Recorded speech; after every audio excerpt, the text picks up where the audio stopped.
Greetings, fellow survivors, it is time to make an overview of the last Prince organizer of the Betrayal at the house on the hill.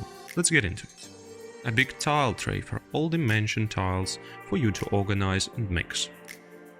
A dice tower that comes as the part of the organizer set for all the dice to clean and clan, plus it will serve as a storage for them.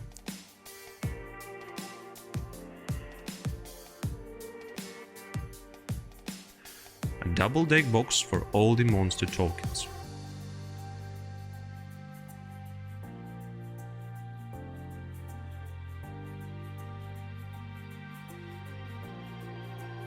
A card holder for the event, item and omen cards with an integrated holder for player trackers.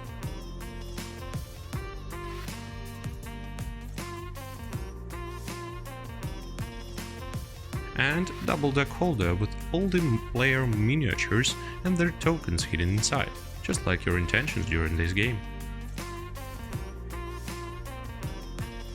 And a general overview of how it fits into the box. Here's a place for the omen tracker with entrance to the mansion and rule books. That's all, folks. Thanks for your attention, have a great game, and let's make gaming more exciting together.